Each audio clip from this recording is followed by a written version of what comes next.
अगर मैं Xi Jinping की लीडरशिप की बात करूं जी। तो over a period of time बहुत सारी उतार चढ़ाव देखे गए हैं हुँ, हुँ। उनकी लीडरशिप में भी। हुँ, तो अगर मैं इंडिया स्पेसिफिक हुँ, अगर चाइना के साथ साइनो इंडिया टाइज के बारे में बात करती हूँ हुँ, और वर्ल्ड में खासकर इंडो पैसिफिक रीजन में बात करती हूँ, हुँ। तो इनकी लीडरशिप को आप कैसे देखते हैं? देखिए, शी जिनपिंग बहुत महत्वपूर्ण है समझने के लिए, क्योंकि शी जिनपिंग के पहले जो थे, जैसे हू जिनताओ थे, जी। और उसके पहले जो थे, वो चाइना का व्यक्तित्व अलग था। हुँ। क्योंकि व्यक्तित्व अलग क्या था कि वो लाई लो था, दे वर लाइंग लो। और उनका ये था कि देखिए, दुनिया में जो लड़ाई चल रही है, जैसे यूएस का एक तरीका था ना, जब कोल्ड वॉर खत्म हुई और उसके बाद यूएस का जो यूनिपोलर मोमेंट हमें अमेरिका का दिखता है, तो आपको दिखता है कि एक वॉर्स उन्होंने करनी शुरू करी नो इराक में, और वो आपको सारा वो 1991 का नेटो की बॉम्बिंग्स और ये सब आपको चीज़ें दिखती हैं। अमेरिका जो इन्वॉल्व होने लग गया हर थिएटर में, और ऐसे चाइना ने इस चीज़ को बहुत अच्छी तरह स्टडी किया। उन्होंने कहा कि भाई इसका कोई फ़ायदा नहीं है। अगर आपको दुनिया में अपना वर्चस्व बनाना है, तो आपको इकोनॉमिक स्टेटक्राफ्ट के थ्रू बनाना है। तो ऑलमोस्ट आपको एक पैरेलल वो देखेगा, क्योंकि सोवियत यूनियन तो विघटित हो गया था, तो रशिया तो पूरे वो 10 साल पुतिन के आने तक 10 साल का जो सिचुएशन था रशिया का, वो मतलब उतना अच्छा नहीं था। और वो धीरे धीरे रिसर्जेंस रशिया की होनी शुरू हुई 2008 के बाद से एट्सेट्रा।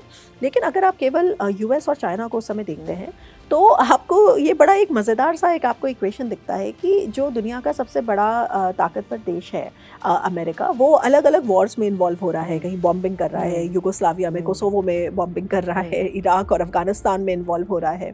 उसके बाद फिर उसी की वजह से 2001 जब 9/11 अटैक होता है, उसके बाद उनकी वॉर ऑन टेरर शुरू हो जाती है। और उसी बीच में चाइना जो है वो बिल्कुल चुपचाप पूरी दुनिया में अपना इकोनॉमिक स्टेटक्राफ्ट का वर्चस्व फैला रहा है। और चाइना वही दौर है, धीरे धीरे चाइना दुनिया की सबसे बड़ी मैन्युफैक्चरिंग हब बन गया। आज की डेट में चाइना की जो इंडिस्पेंसिबिलिटी है, जिसको हिंदी में पता नहीं क्या कहते हैं, मुझे इस समय अपरिहार्यता शायद, हाँ ये कहते हैं, अगर मैं गलत हूँ तो माफ़ करिएगा, लेकिन अपरिहार्यता कि क्यों अपरिहार्य है चाइना इस वक्त, क्योंकि दुनिया का सबसे बड़ा मैन्युफैक्चरिंग हब है। तो ये ओवरनाइट नहीं हुआ है। 2001 में WTO ज्वाइन करने के बाद से, और क्योंकि उस समय बहुत सपोर्ट मिल रहा था, और इस सब के पीछे कारण ये था कि जो शी जिनपिंग के पहले के लीडर्स थे, उन्होंने अपना ग्लोबल प्रोफाइल बहुत अच्छा बैलेंस का बनाया हुआ था कि चाइना को इन सब चीज़ों से मतलब नहीं है। चाइना जो है वो लड़ाई नहीं करना चाहता। चाइना एक पीसफुल कंट्री है, यूनाइटेड नेशंस पीस कीपिंग में अपने बहुत फोर्सेस भेजता है।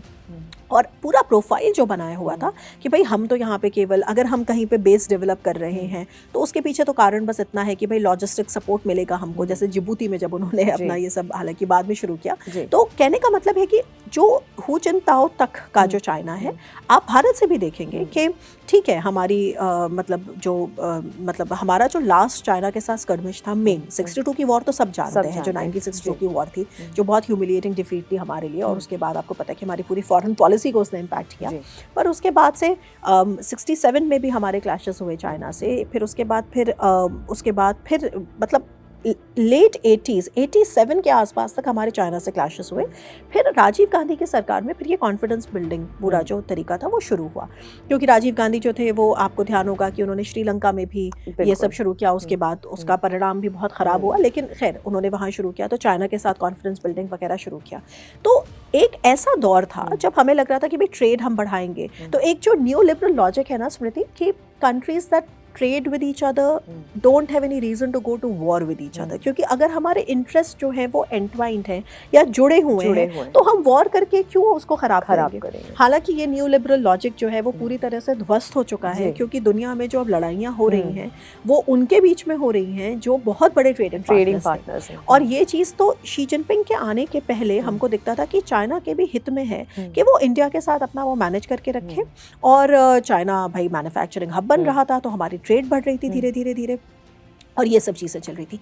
शी जिनपिंग के आने 2012 में शी जिनपिंग आते हैं, और 2013 में आते ही क्लैश होता है इंडिया के साथ। ये 2013 में जो क्लैश है ये डेप्सांग में होता है। तो ये भी LAC में ही है। LAC जो हमारा लाइन ऑफ एक्चुअल कंट्रोल है, जो बॉर्डर है चाइना के साथ। तो क्यों, देखिए शी जिनपिंग जब आए हैं उसके बाद से चाइना का जो मैंने कहा ना, जो उनका जियोपॉलिटिकल व्यक्तित्व है वो बदल गया। उसमें एक एसर्शन आ गया, एक एग्रेशन आ गया। चाइना, उन्होंने कहा, जैसे 2015 से जब हम देखते हैं कि चाइना में मिलिट्री मॉडर्नाइजेशन शुरू हुआ, तो उन्होंने कहा कि देखिए चाइना की नेवी को, जिसको हम प्लान कहते हैं, पीपल्स लिबरेशन आर्मी की जो नेवी है, प्लान, तो प्लान जो है उन्होंने कहा कि आपको ब्लू वाटर कैपेबिलिटीज़ चाहिए। ब्लू वाटर कैपेबिलिटीज़ का मतलब एक्सपीडिशनरी आपके पास कैपेबिलिटीज़ होनी चाहिए, यानी आप अपने शोर को छोड़ के, भाई हर जो देश होता है उसकी एक कोस्टल लाइन होती है, उस कोस्टल लाइन के थोड़ा सा और 200 नॉटिकल माइल तक हमारा EEZ होता है, जिसको एक्सक्लूसिव इकोनॉमिक जोन कहते हैं, जहाँ पे हम सारे सी बेड में से सब मिनरल्स वगैरह लेते हैं और क्या। उसके बाद जो वाटर्स होते हैं उनको हम मतलब हाई सीज कहते हैं या और ब्लू वाटर्स कहते हैं। तो उन्होंने कहा कि देखिए, चाइना को अगर अमेरिका से कम्पीट करना है, जो कि उनके हिसाब से करना है, तो उसके लिए कैपेबिलिटीज होनी चाहिए कि अपना शोर छोड़कर, अपने तट को छोड़कर आप दूर दूर जाके पावर प्रोजेक्शन कर सकें। पावर प्रोजेक्शन एक नाम आता है। जैसे अमेरिका को हम कहते हैं कि बहुत बड़ी नेवी है, कि अमेरिका के पास 11 एयरक्राफ्ट कैरियर्स है। तो एयरक्राफ्ट कैरियर क्या है, वो पूरा एक छोटा सा शहर होता है, उसमें बड़ी शिप है, उसमें फाइटर्स होते हैं, तमाम पूरा एक इकोसिस्टम होता है, उसके फ्लोटिलाज उसके साथ चलते हैं। तो इससे क्या होता है, ये पावर प्रोजेक्शन है। तो अमेरिका जो है वो अपना कहाँ पे अमेरिका है और अलग अलग थिएटर्स में पावर प्रोजेक्शन करता है अपने एयरक्राफ्ट कैरियर्स की वजह से। तो चाइना, तो शी जिनपिंग ने कहा कि हमको बेसिकली उनको हमें कम्पीट करना है, तो हमारे पास वो कैपेबिलिटीज़ होनी चाहिए। 2015 के बाद से हमें दिखता है कि चाइना ने बहुत एडवांस तरीके से, चाहे वो नेवी की कैपेबिलिटीज़ हों, तो एयरक्राफ्ट कैरियर्स बनाने शुरू किए। हालांकि अभी भी कैपेबिलिटी अगर आप मुझसे कहेंगे तो यूएस की ज़्यादा है मैरीटाइम कैपेबिलिटी, लेकिन शेयर नंबर्स, अगर केवल आप नंबर्स की मतलब संख्या करेंगे तो चाइना के पास ज़्यादा शिप्स हैं। तो चाहे वो नेवी की कैपेबिलिटीज़ हों, तो एयरक्राफ्ट कैरियर्स बनाने हो, सबमरीन्स बनाने हो, कॉर्वेट्स बनाने हो, फ्रिगेट्स बनाने हो, चाइना की जो शिप बिल्डिंग है उसकी कैपेसिटी बहुत ज़्यादा है। सिमिलरली ये एक चीज़। दूसरा मिलिट्री मॉडर्नाइजेशन हमको शी जिनपिंग के में दिखता है, जो उन्होंने एयरफोर्स का मॉडर्नाइजेशन किया है। आज की डेट में स्मृति, हम बहुत चिंतित है इस बात से कि हमारा जो लाइट कॉम्बैट एयरक्राफ्ट प्रोग्राम है, जिसको तेजस कहा जाता है, जो भारत के लिए एक बहुत, मैं कहूँगी कि प्राइड का विषय है, मतलब एक हमारे लिए गर्व का विषय है कि हमारा, हालांकि उसमें कई सारे इश्यूज़ हैं, उस पर हमें बात ज़रूर करनी चाहिए, लेकिन हम अभी डेवलप नहीं कर पाए हैं। तेजस के कई सारे वर्जन्स हैं, उसमें हमने केवल तेजस Mark 1 डेवलप किया है, उसके 40 एयरक्राफ्ट, जिसमें से 20 जो है इनिशियल ऑपरेशन क्लियरेंस है और 20 जो है वो फाइनल ऑपरेशन क्लियरेंस के हैं, जो कि बहुत फॉर्मिडेबल नहीं है, हालांकि बहुत अच्छा एयरक्राफ्ट है। आने वाले वर्जन्स बहुत अच्छे होंगे। उसी बीच में हम देखते हैं कि चाइना के पास, जो आपने सुना होगा ना, एक J सीरीज है, हाँ, तो J17, J10C, J35, J36, J50, तो इसमें से जो ये सीरीज़ है, तो इसमें J17 मेरे ख्याल से 4th जनरेशन है, J10C जो है वो 4.5 जनरेशन है, J35 जो है वो 5th जनरेशन है, और J36 और J50 जो है वो 6th जनरेशन है। चाइना यहाँ पहुँच गया है और अभी तक हमने अपना 4.5 जनरेशन नहीं बनाया है।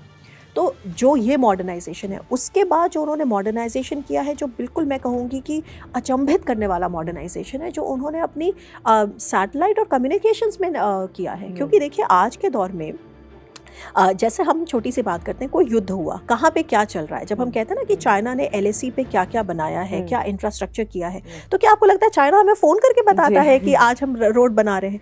ये सारी चीज़ें हमें सैटेलाइट्स के द्वारा पता चलती हैं।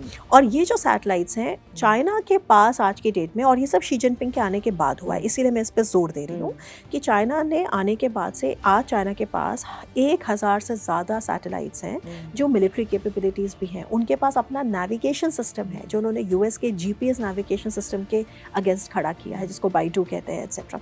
तो इनकी ये जो कैपेबिलिटीज़ हैं, चाइना के पास ऐसे कैपेबिलिटीज़ हैं। आपने एक स्पाई बलून सुना होगा, जो अभी US ने टेक डाउन कर दिया था। देखिए, क्योंकि सैटेलाइट क्या होता है ना, सैटेलाइट क्या है कि 24/7 आपको नहीं दे पाता, मतलब इमेज नहीं दे पाता, क्योंकि अर्थ का भी रोटेशन है। तो सैटेलाइट तो खड़ी है, तो जब अर्थ पीछे जाएगी तो वो क्या होगा, तो उस चीज़ को काउंटर करने के लिए फिर आप दूसरी टेक्नोलॉजीज़ का प्रयोग करते हैं। तो चाइना के पास round the clock surveillance capabilities हैं। और अभी जो ऑपरेशन सिंदूर में हमारे साथ हुआ है, तो पाकिस्तान, बहुत सारा जो हमें पता चला कि भाई, हमें ये मालूम था कि चाइना का मिलिट्री असिस्टेंस पाकिस्तान को है, लेकिन किस डिग्री का मिलिट्री असिस्टेंस है एग्जैक्टली, अगर हम उसके तार को जब अलग करते हैं, तो हमें पता चलता है कि पूरी round the clock satellite imagery China के थ्रू प्रोवाइड हो रही जी। और चाइना का जो सबसे जो प्रॉब्लमेटिक एस्पेक्ट है, वो ये है कि चाइना के पास ये कैपेबिलिटीज़ है कि जो भारत की एक तो भारत के पास बहुत कम सैटेलाइट्स हैं, बहुत, हमने ये एक गलती करी है सामरिक, कि हमने सैटेलाइट्स में इन्वेस्ट नहीं किया, क्योंकि चाइना के पास, मैंने आपको बताया नंबर का डिफरेंस बताया, दूसरा चाइना के पास ये भी कैपेबिलिटीज़ हैं कि वो हमारी सैटेलाइट इमेजरी के आगे धुएं की एक फिल्म लगा देते हैं जिससे क्लियर इमेज ना मिले और हमें ना पता चले कि एग्जैक्टली वहाँ की क्या इमेज है। तो इसीलिए फिर आप देखते हैं कि कई बार हम कहते हैं कि हम यूएस के सैटेलाइट्स पे निर्भर हैं और यूएस हमको सैटेलाइट इमेजरी देता है। लेकिन कहने का मतलब है कि ये सब जो आपको डेवलपमेंट्स है सैटेलाइट कम्युनिकेशन का, एयरफोर्स फाइटर जेट्स का, एक जिसको इलेक्ट्रॉनिक वॉरफेयर कहते हैं, वो 6G टेक्नोलॉजीज डेवलप कर रहे हैं। तो ये सब जो चीज़ें, और उसके बाद अभी तो हमने इस पर बात ही नहीं करी कि जो वो स्पेस में कर रहे हैं, तो वो स्पेस को मिलिटराइज कर रहे हैं। कैसे कर रहे हैं? उनके जो एंटी सैटेलाइट टेस्ट हैं उसको लेकर वो जो ये पूरी जद्दोजहद है, जो युद्ध की भाई सबसे पहले चांद के दूसरे हिस्से पे जो dark side of the moon कहते हैं वहाँ कौन पहुँचेगा। तो आपको क्यों लगता है कि भारत ने इतने पैसा खर्च करके अभी शुभांशु शुक्ला जो हमारे ग्रुप कैप्टन है उनको भेजा है? तो वो भारत अकेला नहीं है, पोलैंड से भी इसी तरह से एक एयरफोर्स के अधिकारी वो भी गए हैं, क्योंकि हमको वो नो हाउ चाहिए। हम स्पेस फेयरिंग नेशन है और हम बहुत ही जिम्मेदार स्पेस फेयरिंग नेशन है, इस पर हम बाद में बात करेंगे। लेकिन कहने का मतलब है कि शी जिनपिंग के आने के बाद जो हमें क्लियर कट तरीका दिखता है, सबसे पहले इकोनॉमी, उनकी जो पहले मैन्युफैक्चरिंग बेस और ये सब था, वो हमें उसमें एक एग्रेशन दिखता है। इकोनॉमिक स्टेटक्राफ्ट को अब वो इस्तेमाल करते हैं अपने सामरिक उद्देश्यों की पूर्ति के लिए। तो जो एक नॉर्मल सा इकोनॉमिक रिलेशन है, अब आपको दिखता है कि वो फिर कहते हैं कि ये पूरा आइलैंड हमको 99 ईयर्स के लिए, 99 साल के लिए लीज पे दे दो। जब उनको लीज पे मिलता है तो हम देखते हैं कि कुछ दिनों बाद वहाँ पे वो मिलिट्री इंस्टॉलेशंस बनाने लग जाते हैं, पोर्ट्स बनाने लग जाते हैं। और वो जो पोर्ट्स बनाने का उनका तरीका है, वो देखिए, इसको कहते ही है बेइजिंग स्टाइल कंसेंसस, क्योंकि एक आपको ध्यान होगा कि बहुत ज़माने तक एक वॉशिंगटन कंसेंसस होता था कि जिसको हम न्यू इकोनॉमिक ऑर्डर कहते थे, और जो डेवलपिंग देश हैं ग्लोबल साउथ के, वो कहते थे कि ये बहुत डिस्क्रिमिनेटरी है, क्योंकि आप कहते हैं कि लोन हम आपको तब देंगे जब आपके ह्यूमन राइट्स का रिकॉर्ड हो, डेमोक्रेटिक ये हो, बहुत सारी कंडीशनैलिटी अटैच्ड होती थी, टर्म्स एंड कंडीशंस अप्लाई होते थे। चाइना ने कहा हमें कोई फ़र्क नहीं पड़ता, तुम्हें जिसको मारना है मारो, तुम्हें जो करना है करो, भाई हम तुम्हें पैसे दे रहे हैं लेकिन फिर तुम हमसे बंध जाओगे। और हमने देखा कि ये एक्सटॉर्शनिस्ट जो तरीका है ये बैकफायर भी हुआ।